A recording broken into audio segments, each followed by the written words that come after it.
요즘 방송에서 제공하는 투자 정보는 투자 판단에 대한 조언입니다.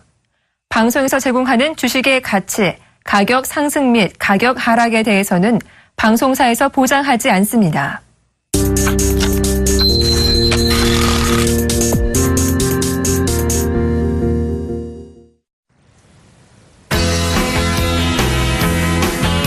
시청자 여러분 안녕하십니까. 5월 4일 월요일 5월달의 첫 거래일입니다. 대박플러스 시즌3 여러분의 월요일을 책임지고 있는 양경석 멘토입니다. 이제 실록의 계절이 다가왔습니다. 산에 가보니까 실록이 막 우거지는데 실록의 계절이 되면 산행을 하다 보면 종합지수 이렇게 차트라든가 이런 부분들이 연관이 될 때가 많이 있습니다. 올라갈 때 좀 많이 힘들게 올라가서 떨어질 때 이제 이게 내려가는 길에서는 좀 비교적 가볍게 내려가기도 하는데 오늘 5월의 첫 거래일에 희비가 좀 엇갈리는 현상이 좀 나타났습니다. 코스닥 지수가 급락을 하면서 6일 만에 거래소 시장은 반등이 나오는 언밸런스, 엇박자가 좀 나타났습니다. 그동안에 작년 12월부터 상반기 시장을 굉장히 강하게 증권시장을 달궈왔던 종목 중심의 코스닥 지수가 500포인트 넘어서가지고 600포인트 넘어서가 700포인트까지 넘어갔었죠. 그래가지고 굉장히 강한 710포인트 막 이렇게 가면서 그게 엊그제 같은데 한 주 만에 급락으로 좀 돌변을 많이 했습니다. 물론 내추럴 엔더텍 소위 말해서 가짜 백수 문제가 파문이 불거지면서 시장에 영향을 미친 것도 있지만 그와 동시에 종목별로 좀 과하게 올랐다는 과열 논란이 조금 시장에 제기가 됐던 상황입니다. 그러면서 외국인들하고 기관들이 종목 중심으로 차익성 매물이 상당히 강하게 나왔죠. 오늘 코스닥 시장이 680선마저 위협이 되었습니다. 677로 끝났는데 1.6%가 하락을 했습니다. 종목별로 좀 상당히 이제 실적과 맞물려서 좀 과도하게 평가된 과열된 부분들이 열기가 좀 식어가는 그러한 모습들이 종목별로는 많이 보이고요. 특별히 거래소 시장에서도 네이버 같은 경우가 소위 말해서 라인에 대한 기대치가 상당히 퇴색이 되면서 각 증권가에서 목표 주가를 하향 조정하면서 오늘 7%가 하락을 했거든요. 오늘 좀 할 얘기가 좀 많습니다. 지난주와 다르게 지난주에 상당히 제가 굉장히 강한 예측을 말씀을 드렸었는데 지난주에 방송을 보신 분들은 아시겠지만 종합지수와 선물옵션 파생상품의 대응이 얼마나 정확하고 아주 예리하게 예측이 되었는가를 지난주에 보셨을 겁니다. 상당히 그에 따라서 투자에 대해 임하셨던 분들은 리스크를 많이 벗어나면서 수익을 추구할 수 있는 한 주가 아니었나 이렇게 생각이 들고요. 이번 주에도 역시 마찬가지로 월요일인데 상당히 중요한 시사점들을 이 시간에 종합지수와 더불어서 전체 증권시장의 핵심을 바라보면서 또한 선물옵션 투자의 자세한 부분까지 해서 투자에 상당히 지침이 될 수 있는 부분들을 많이 언급드리는 시간입니다. 전체 시장을 조명을 하기 전에 이제 코스닥 시장이 약간 퇴색을 하고 한다 하는 얘기는 지금까지 상반기 시장을 가져왔던 상승 랠리에 약간의 제동이 좀 걸렸다라고 지난주부터 그런 느낌들이 좀 많이 들고 시장에는 그런 징후들이 좀 보이기는 합니다. 거래소 시장 같은 경우는 상대적으로 약간 느린 면이 없잖아 있습니다. 좀 무겁기 때문에 올라가도 좀 약간 느리게 올라가고 좀 떨어져도 약간 종목보다는 조금 이게 박자를 한 박씩 쿠션을 이렇게 줘가면서 이렇게 떨어지는 그러한 습성이 좀 있다고 볼 수는 있는데 하여튼 간에 글로벌 마켓도 그렇고 이번 주에 짚어야 될 얘기들이 좀 많이 있는 것 같습니다. 일단 시장부터 먼저 보도록 하는데요. 업종을 한번 쭉 보도록 하겠습니다. 종합지수가 0.2%가 24%가 상승을 했습니다. 그래서 2130포인트 거래소 시장이 2130포인트를 지켰는데 지금 거래소 이제 업종별로 좀 보면요. 오늘 강하게 상승을 주도한 애들이 좀 있습니다. 포스코가 4%대 상승을 보이면서 철강금속의 상승을 견인을 해서 철강금속이 2.39%가 상승을 했고요. 그리고 전기가스, 소위 말해서 한국전력이 강세를 보이면서 2.65%의 상승을 보였다 하는 점 하고요. 그다음에 좀 넘어가 보면 오늘 좀 굉장히 아주 강하게 상승을 주도한 제1선봉대장은 역시 은행주였다고 판단이 됩니다. 은행 업종 지수가 5%대의 강한 상승을 보였습니다. 그래서 신한지주가 상당히 상승을 강하게 하면서 시가총액에도 상위에 랭크되어 있는 종목이기 때문에 지수의 상승을 기여는 또 가장 많이 했다. 역시 보험도 삼성화재라든가 이렇게 강하게 지금 손보사, 생보사 같이 공이 강하게 좀 올라서서 2.5%가 상승을 했습니다. 자, 반면에 하락을 한 애들이 있습니다. 하락을 한 애들은 아주 중요한 시사점을 제가 한 가지 말씀을 드리겠는데, 오늘 업종에서 상승을 보인 이 전체적인 상승을 보인 애들이 어떤 애들인가 하면 3월달, 4월달에 거래소 시장에 아주 강한 상승세를 주도했던 애들은 그중에서 제일 선봉대장은 증권업입니다. 증권업이었는데 그 이후에 못 따라붙었던 애들이 있어요. 못 따라붙었던 애들은 지난주 또 그 지난주에도 월요일마다 제가 그 시장에 대해서 성격을 파악을 하면서 말씀을 드렸었습니다. 오늘 움직인 애들은 이상하게 그동안의 상승 대열에서 약간 재해져 있던 애들이 순환매성으로 올라온 면이 좀 강합니다. 이 얘기는 뭐냐면 시장의 성격을 규명을 할 때 강세 랠리의 진행의 ING냐 계속이냐 아니면 시장의 성격이 좀 바뀌었느냐라는 부분을 얘기를 면밀하게 볼 때는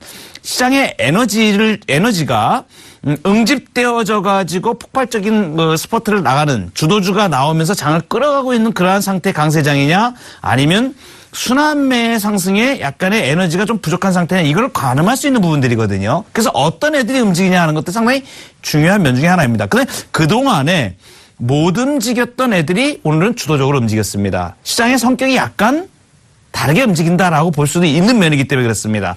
은행업 같은 경우가 그동안에 상승 랠리에서 약간 재해져 있었습니다. 그런데 은행업이 오늘 5%가 상승을 했고요.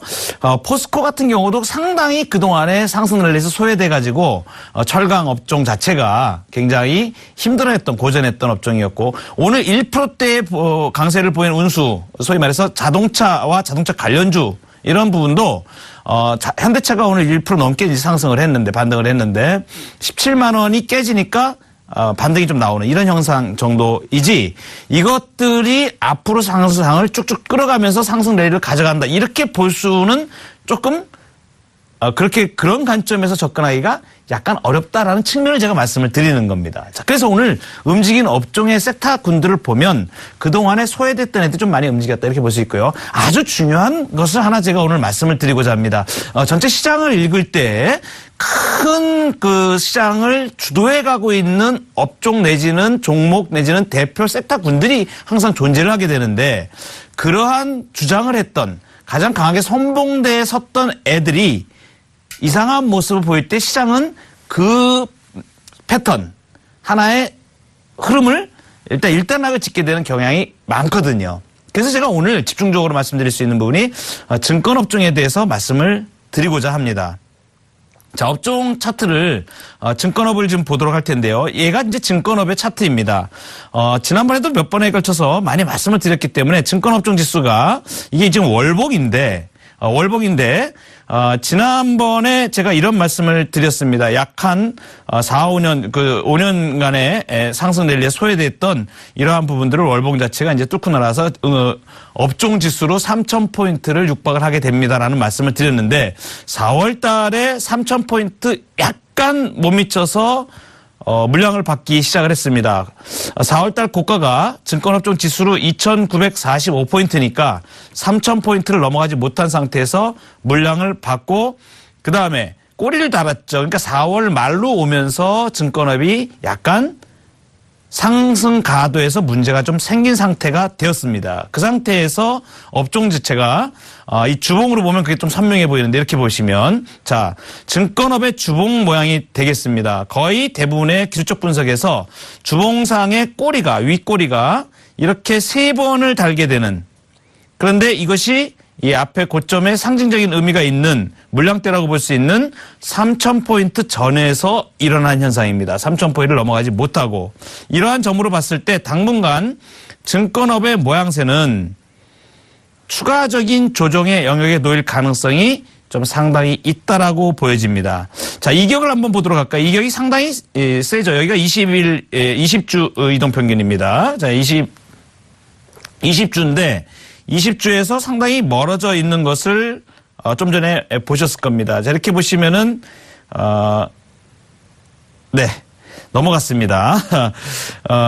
증권업종 지수를 지금 주봉을 제가 보여드렸는데 거기에 따라서 종합지수가 코스피 200 분석이 어떻게 되는지가 굉장히 중요합니다. 자, 주도했던 섹터군이 조정을 받을 때의 거래소 시장의 모습은 상승하였던 그 힘이 에너지가 약간 분산될 수 있다는 측면을 보았을 때 오늘 코스피 200이 이제 오늘 첫 번째 5월 달에 첫 번째 거래일이고 동시에 첫 번째 줄을 형성하게 되는데 그래서 코스피 200의 주봉을 이렇게 보시면 지난주에 코스피 200 지수가 조정을 좀 많이 받았습니다. 제가 말씀을 드렸던 부분이 지난주에 273존 내지 274존이 갈지는 모르겠는데 지난주 월요일 날 제가 지수에 약간의 반등이 나오는 시점에서는 커버드콜 소위 말해서 그동안 프리미엄이 잔뜩 붙어있는 콜 쪽에 매도를 통해서 이익을 추구하는 방법을 택하는 것이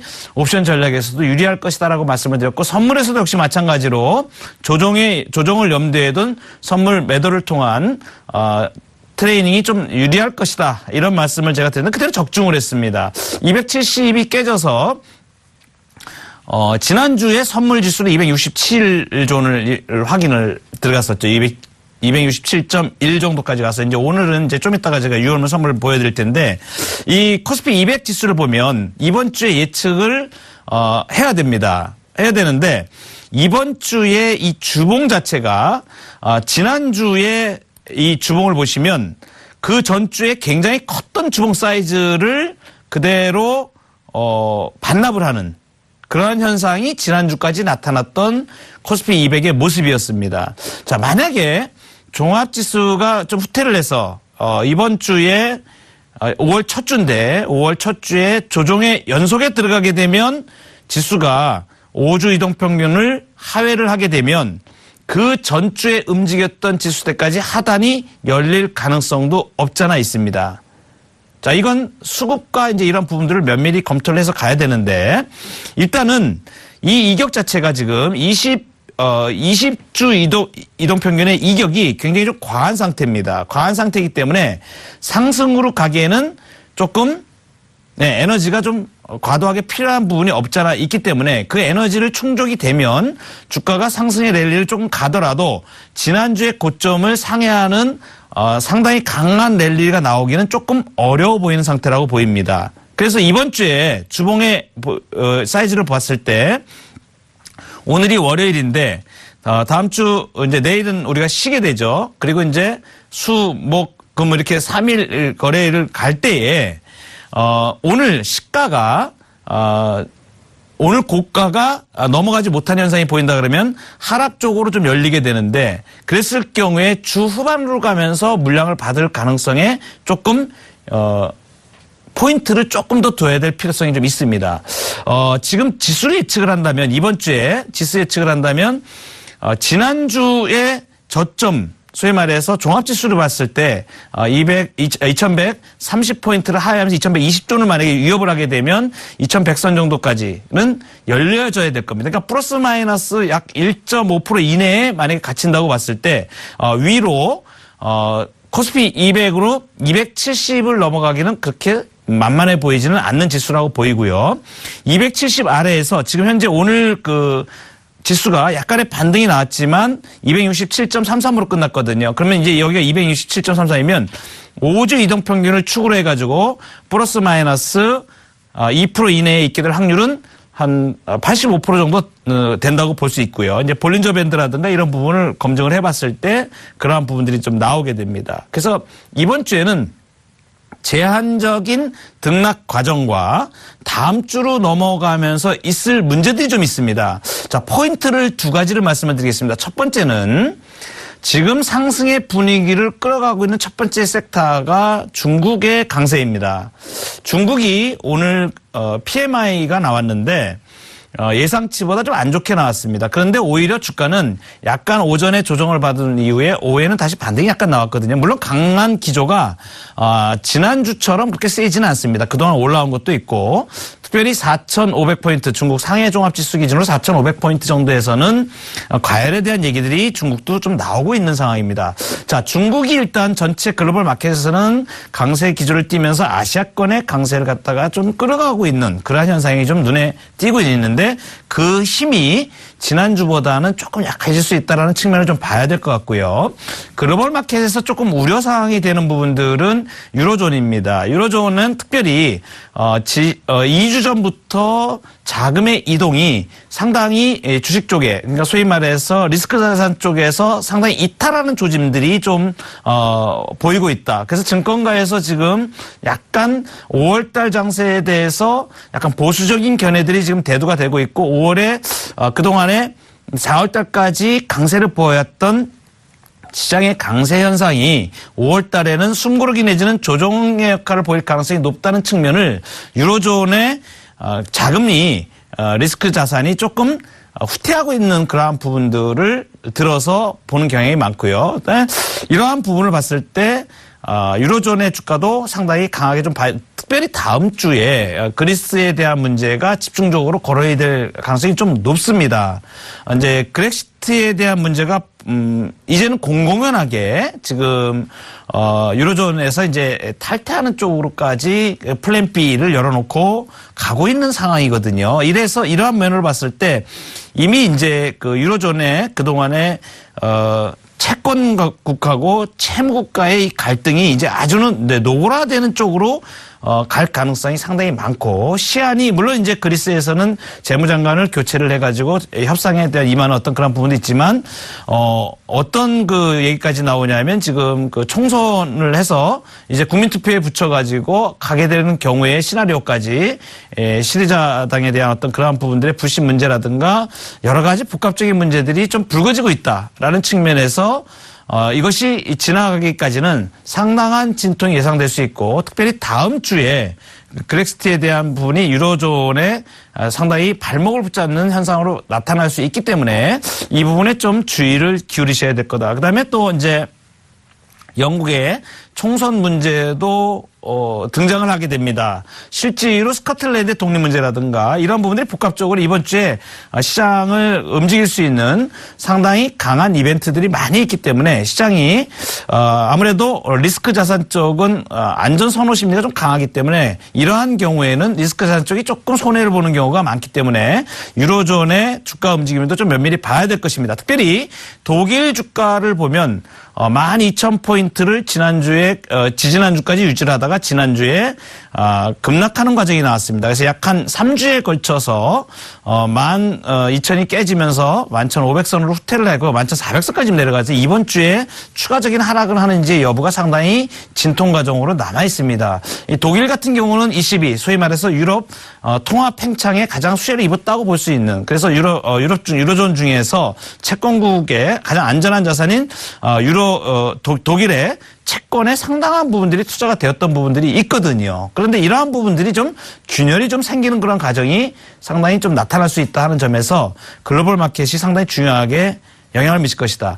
물론 이제 우리나라의 그 한국 증권 시장에서 오늘 나타난 수급의 상황을 보면 오늘 외국인들이 지난주에는 주봉이 아까 보시다시피 조정을 받았는데 외국인들이 오늘은 1,200억 현물 시장에서 약 1,300억에 가까운 매수 우위를 좀 보였고요.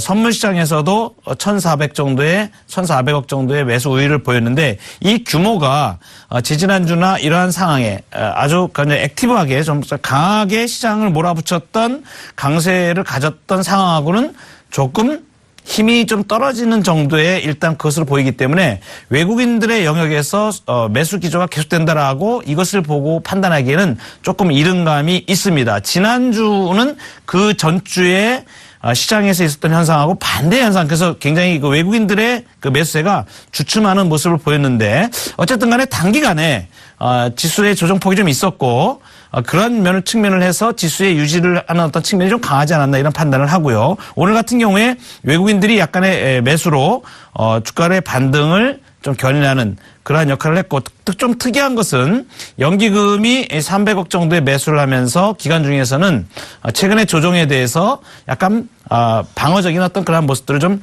취했다. 이렇게 좀 볼 수 있겠습니다. 공격적인 모습을 좀 취했다. 이렇게 좀 볼 수 있고요. 특별하게 코스닥 시장에 대해서는 외국인과 국내 기관이 공이 외국인이 약 300억, 그다음에 일중으로 오늘 그 기관이 450억의 코스닥 쪽에 지수가 지금 많이 떨어지고 있음에도 불구하고 매도에 가세를 했다라는 측면이 종목별로 좀 조심스럽게 접근을 해야 되겠다라는 측면을 많이 얘기해주고 있다, 이렇게 판단이 됩니다. 자, 코스피 200에 대한 부분은 이제 이 정도 하고요. 선물 유월물 분석을 해보면 특이한 현상이 있습니다. 선물 같은 경우에는 최근 4월 달 들어서 외국인들이 선물의 그 매수 규모를 누적으로 상당히 강하게 지금 가져가고 있는 상황인데 주가가 조정을 받음에도 불구하고 시장 베이시스가 강하게 유지되고 있다는 측면이 상당히 외국인들의 그 매수에 기인한 부분이 좀 크다, 이렇게 말씀을 드리겠습니다. 자, 보시면 오늘 코스피 200 지수가 267.33을 기록을 했습니다.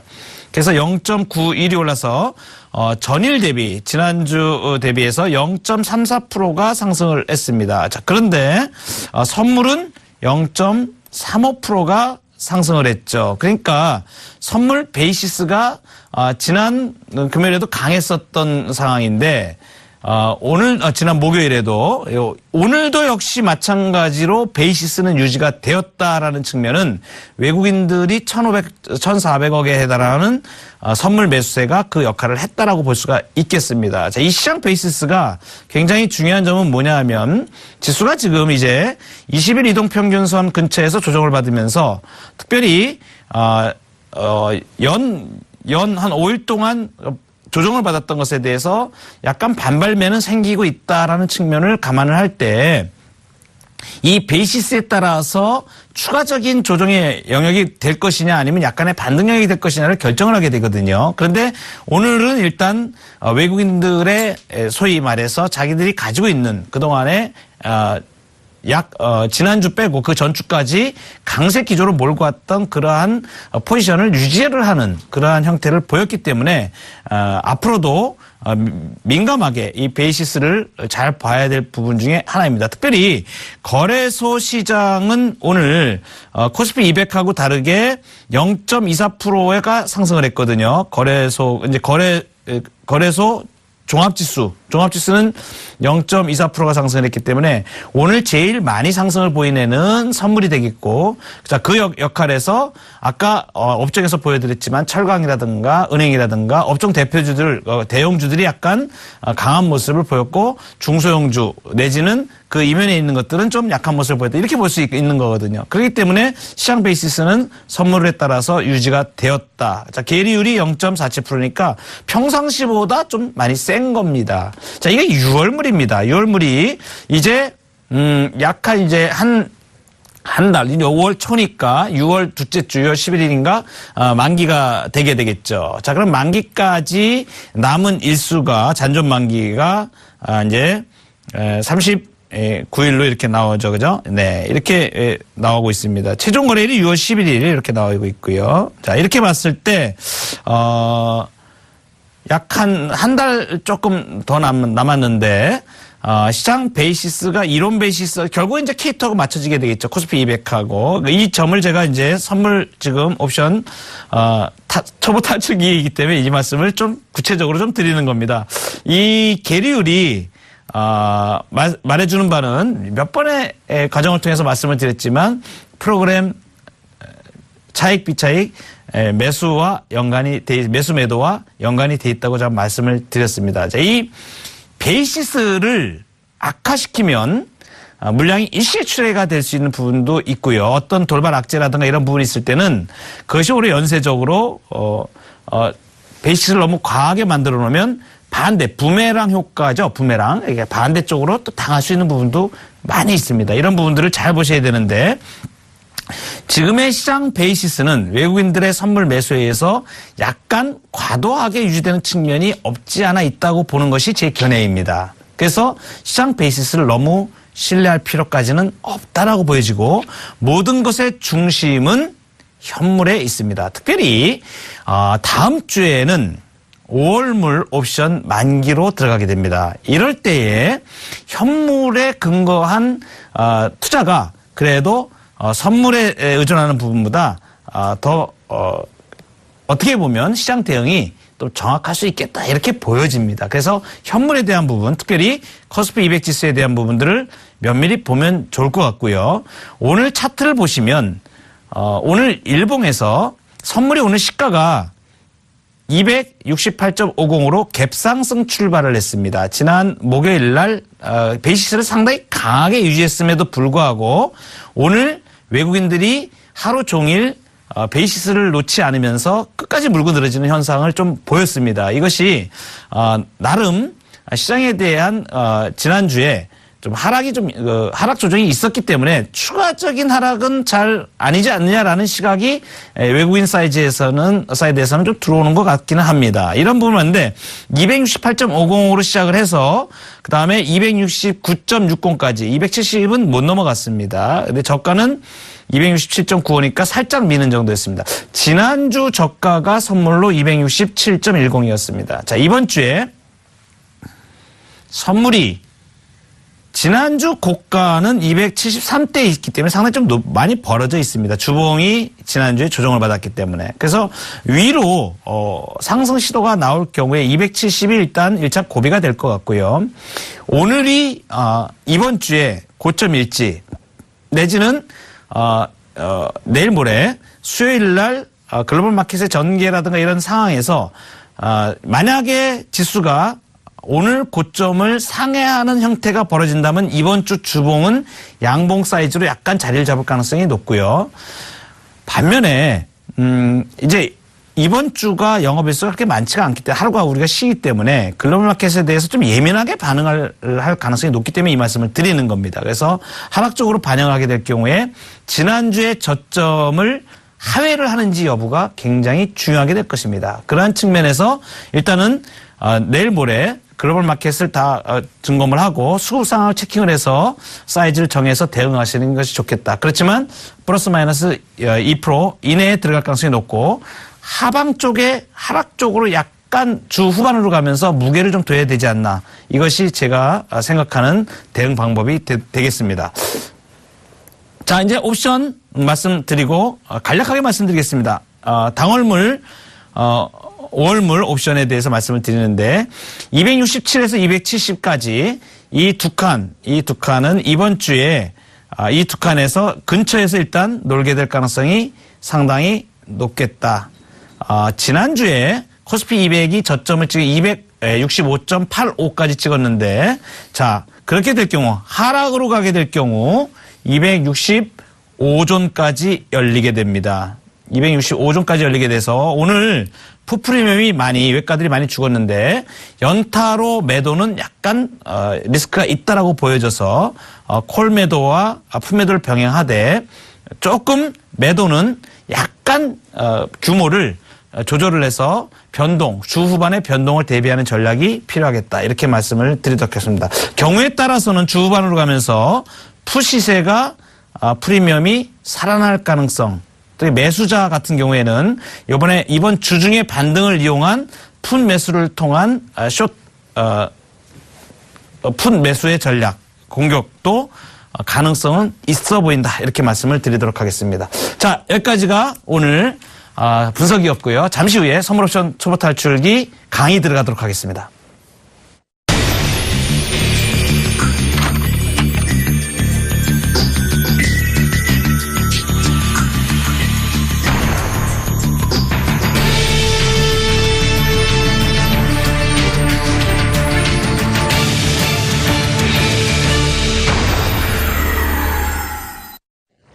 자, 오늘하고 다음 시간에는 증거금, 아주 중요한 부분입니다. 증거금 제도에 대해서 살펴보도록 할 텐데요. 자, 오늘 선물옵션 초보 탈출기 증거금 제도의 필요성입니다. 증거금 제도. 자, 증거금 제도에 뭐가 필요한가?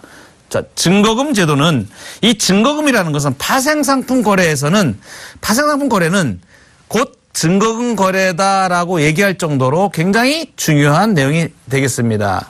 자, 이 증거금은 증거금이 예탁이 되지 않으면 파생상품이 거래를 할 수가 없습니다. 그래서 이 파생상품의 거래는 바로 곧 증거금 거래이기 때문에 이 증거금에 대해서 명확히 좀 알아놓는 것이 필요한데, 자, 이 증거금은 투자자가 증권선물회사에 맡겨두는 금액을 증거금이라고 하겠습니다. 뒤에 나오겠지만 특별히 이것을 위탁증거금이라고 표현하기도 합니다. 자, 이 증거금의 성격은 증거금을 납부하는 것이다가 아니고, 납부가 아니고 증거금을 예탁해 놓는다, 이것이 적정한 표현이 되겠습니다. 여러분들이 그 아파트를 거래를 할 때, 아파트를 이제 내가 사거나 부동산을 매매 거래를 하게 될 경우에 계약금을 걸게 되죠. 계약금. 1억짜리다 그러면 계약금 보통 요즘 10%를 1,000만 원 정도를 계약을 걸어 놓습니다.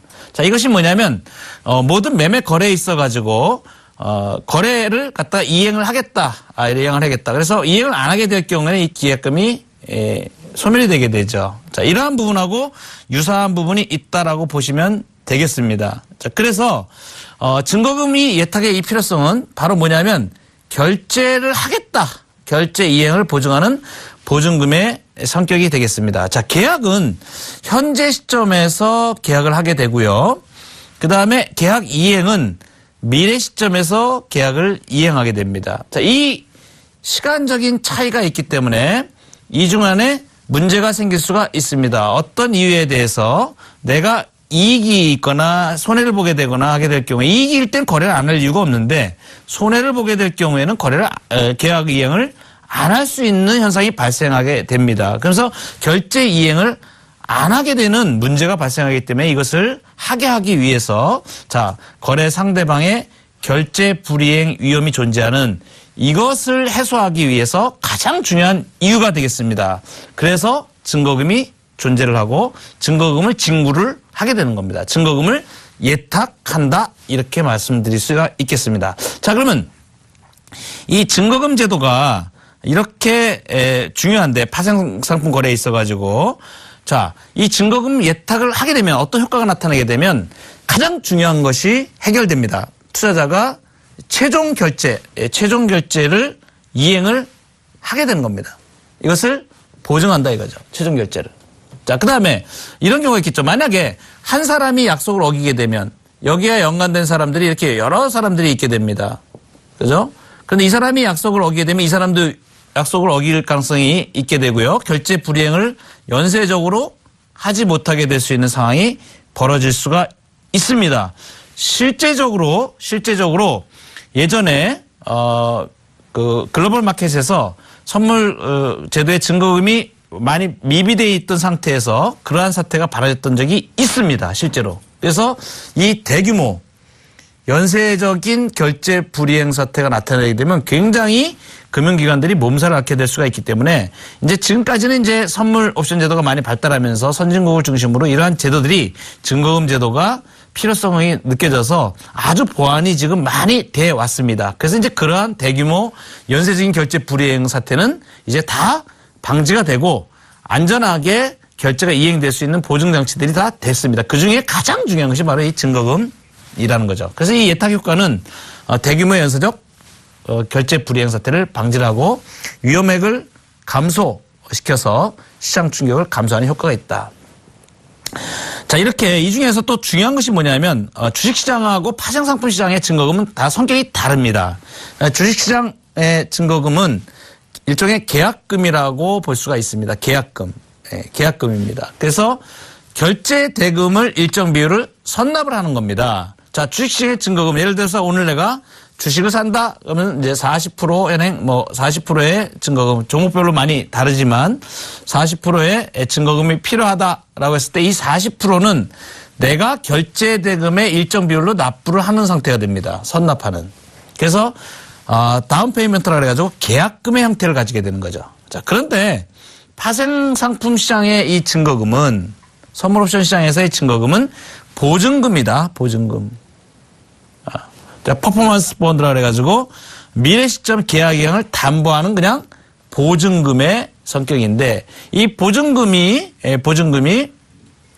이제 내가 이익을 보고 이제 이 투자에 대한 부분이 자산 가치가 좀 늘어나서 이익이 되게 되면 이 보증금이 필요성이 좀 줄어들게 되고, 그죠? 그 다음에 손실을 보게 되면 이 보증금의 필요성이 좀 늘어나게 되고, 또 시시때때마다 변동이 되게 되겠죠. 자, 이 증거금이 그래서 한 번에 증거금이 딱 정해져 있는 게 아니고 계속 변화되게 된다. 이 보증금도 변동을 가져온다. 변동. 이 점에 좀 유의를 하셔야 됩니다. 그래서 명칭을 보면 추가 증거금이라는 게 이제 생기게 돼요. 추가 증거금. 이거 다음 시간에 제가 말씀을 드릴 건데, 이제 추가 증거금도 이제 증거금이 딱 고정되어 있는 게 아니고 시장 변화에 따라서 계속적으로 증거하는 것이 산출하는 부분들이 달라진다. 이렇게 보시면 되겠습니다. 그래서 주식시장 증거금은 결제대금의 일정 비율을 선납하는 건데 파생시장 증거금은 보증금의 성격이다. 이렇게 보시면 되겠고요. 그래서 이것들이 산출이 되는데 그러면 증거금을 어떻게 산출하는지가 좀 중요하게 될 겁니다.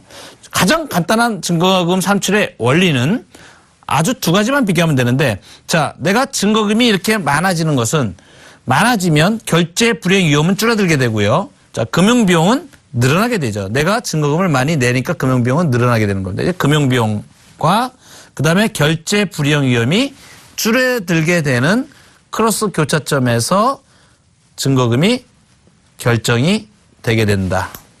이렇게 되겠죠. 네. 자, 그러면 이 원리에 따라 가지고 증거금을 이제 결제를 하는데 이 증거금 결정은 가장 중요한 한 가지만 알면 됩니다. 이 증거금은 뭐냐? 반대 거래 시에 최종 결제 얼마를 결제해야 되느냐? 반대 거래를 나갈 때 최종 결제 예상은 어떻게? 내가 지금 샀어요. 자, 매수 포지션으로 있는 상태에서 이것을 미결제로 내가 쭉 가져가 가고 있는데 5일 후에 팔을지 10일 후에 팔을지 몰라요? 알아요? 모릅니다. 자, 그러면 모르니까 어떻게 돼요?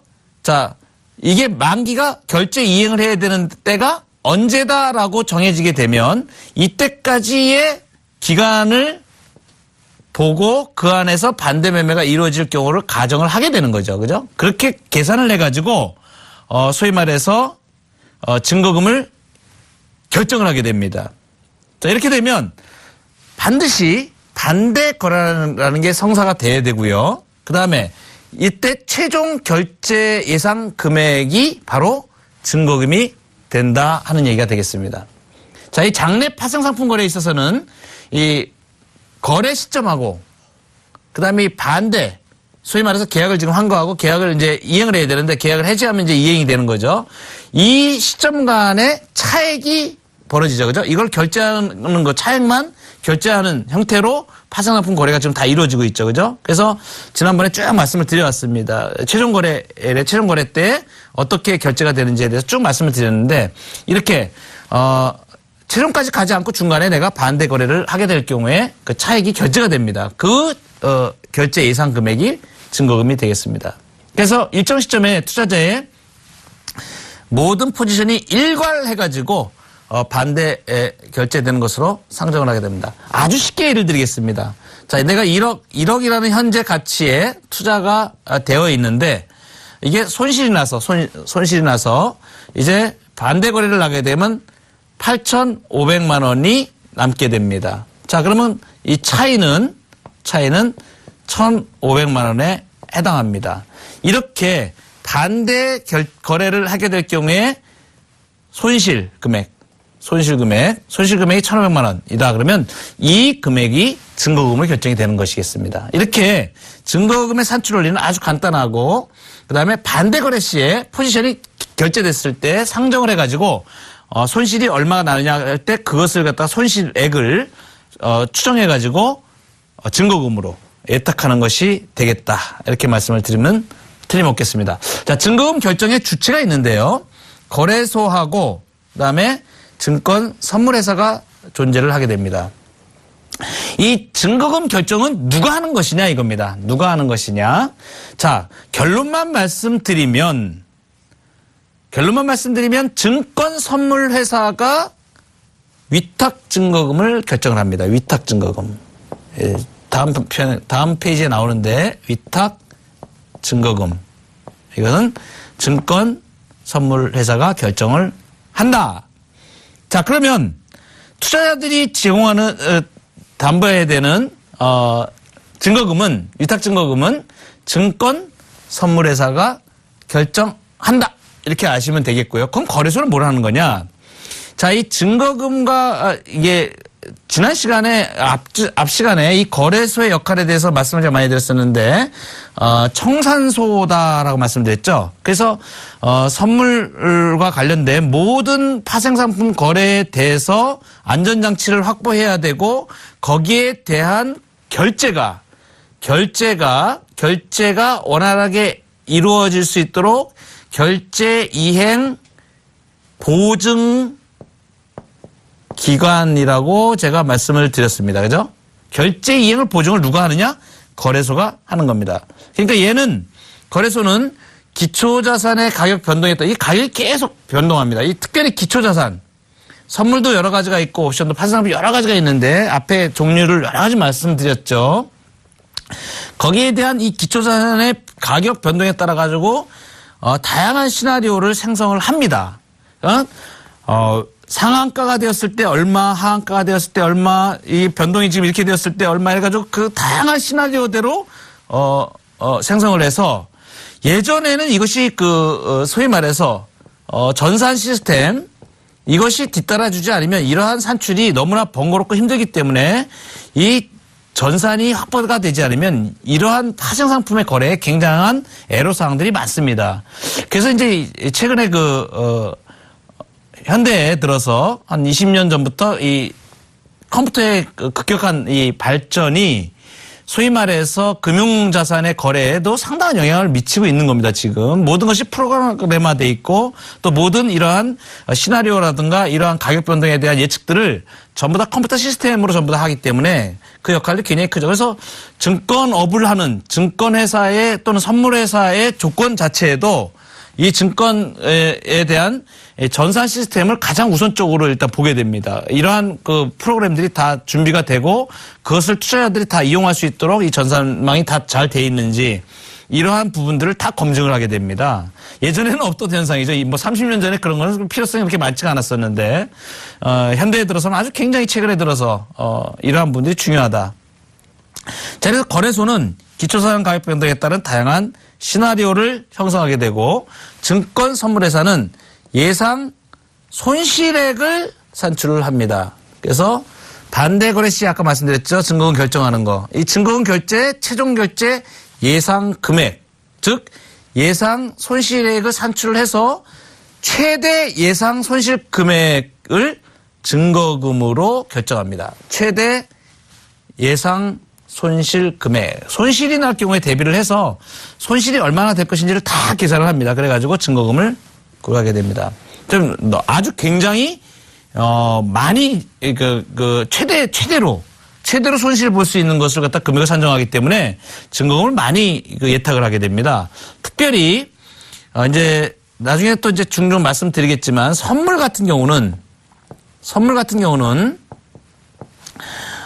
증거금이 딱 정해져 있기 때문에 매도든 매수든 계약서에 대해서 다 동일하게 이렇게 결정이 되기 때문에 그렇게 많은 어려움들은 없습니다. 그런데 옵션인 경우에는 좀 많이 다릅니다. 옵션 같은 경우에는 매도 포지션을 갖게 될 경우에 특히 옵션의 매도 포지션을 갖게 될 경우에는 이건 무한 책임이 됩니다. 무한대로 손실이 날 수가 있습니다. 소위 말해서 무한 책임인데 무한으로 손실이 날 수 있기 때문에 옵션 매도 포지션에 대해서는 특별히 외가 같은 경우에 많이 움직이게 될 경우는 100배가 움직일지 그러면 100배에 대한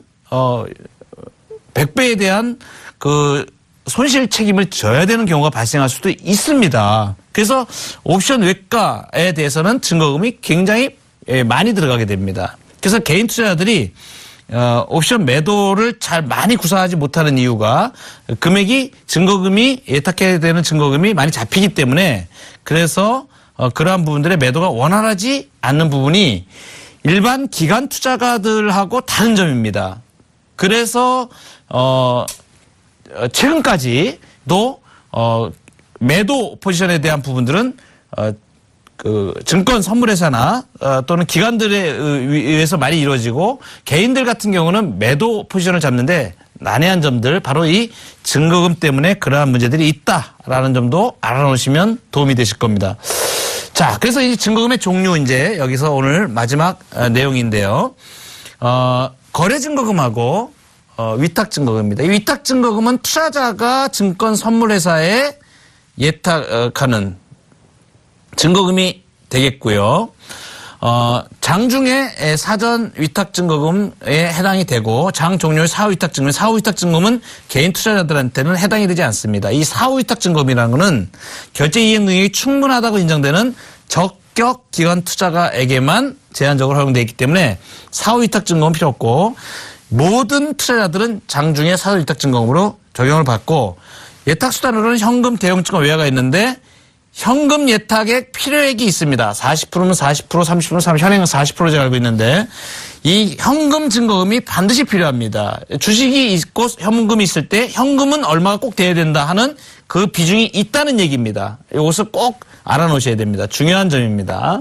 자, 그다음에 거래 증거금은 증권 선물회사가 장 종료 후에 얻다 거래소에 예탁하는 것이 되겠습니다. 그래서 이 증권 선물회사는 적격 기관 투자가인 경우가 많기 때문에 전부 다 현금 대형증권 외화 현금 예탁이 필요 없습니다. 이것이 차이점이 되겠습니다. 그래서 거래 증거금과 위탁 증거금인데 일반 투자자들은 위탁 증거금에 해당이 되고 현금 예탁액이 필요하다. 자, 이 부분이 오늘의 아주 중요한 핵심 포인트가 되겠습니다.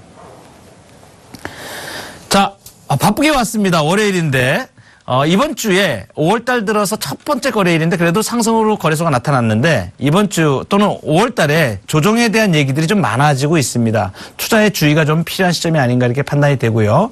약간 그동안 왔던 바쁘게 왔으면 조금 쉬는 타임도 필요하다고 생각이 됩니다. 이제 여유를 갖고 시장을 조명하면서 현명한 대처. 특별히 다음 주에 옵션 만기 주간인데 거기에 대해서 파생상품 투자자분들이 상당히 예의 주시해야 될 한 주간이 아닌가 이렇게 판단이 됩니다. 성공 투자 바라겠습니다. 오늘 여기까지입니다. 서문시험 초보 탈출기 양경석 멘토였습니다. 고맙습니다.